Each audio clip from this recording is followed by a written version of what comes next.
Tar Beach by Faith Ringgold tells the story of Cassie Louise Lightfoot, an 8-year-old African-American girl who lives in New York City in the 1930s. On warm summer nights, her family and the neighbors hang out on the roof, where Cassie imagines herself flying over the city. She thinks of some of her family's struggles and how she will claim buildings to solve them. For example, she wants to claim the Union Building that her steelworking father is helping to construct, so that he will own the organization that refuses to accept him.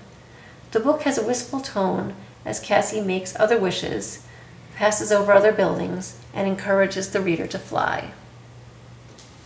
Faith Ringgold is actually better known as an artist than an author. She has won multiple awards for her paintings, sculptures, and story quilts. This book is based on a painted quilt she created, which is currently owned by the Guggenheim Museum.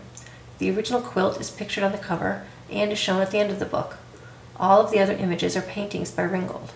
Tar Beach is based on the author's own memories of growing up in Harlem, but many of her other picture books celebrate African American heroes, such as Rosa Parks, Harriet Tubman, and Henry Ossawa Tanner. The illustrations in this book are colorful, engaging, and playful.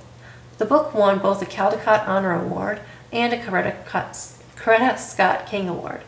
The images help to show what it was like for black families living in Harlem during the Depression and some of the struggles they faced. The story has a definite magical component, as everyone can relate to the dream of flying over a city.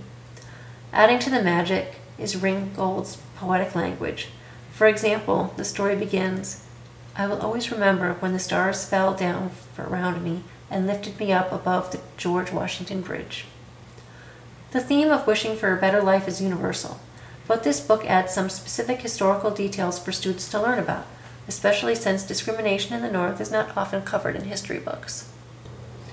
This book is written in beautiful, straightforward language.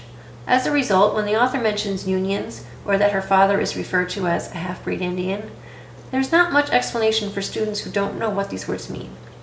Also, very young children might be confused at the idea of a flying character who states her ability as fact. A few strategic questions by a teacher can help students grasp that she is using her imagination. The illustrations help make the ideas in this book accessible. Each page has a full color painting with usually only 1 or 2 sentences of text.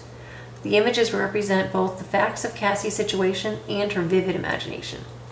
Having only a few sentences per page is inviting to reluctant readers. The idea of a flying character with a vivid imagination is also very engaging for students. Her journey above the city can inspire students to imagine their town from a different perspective.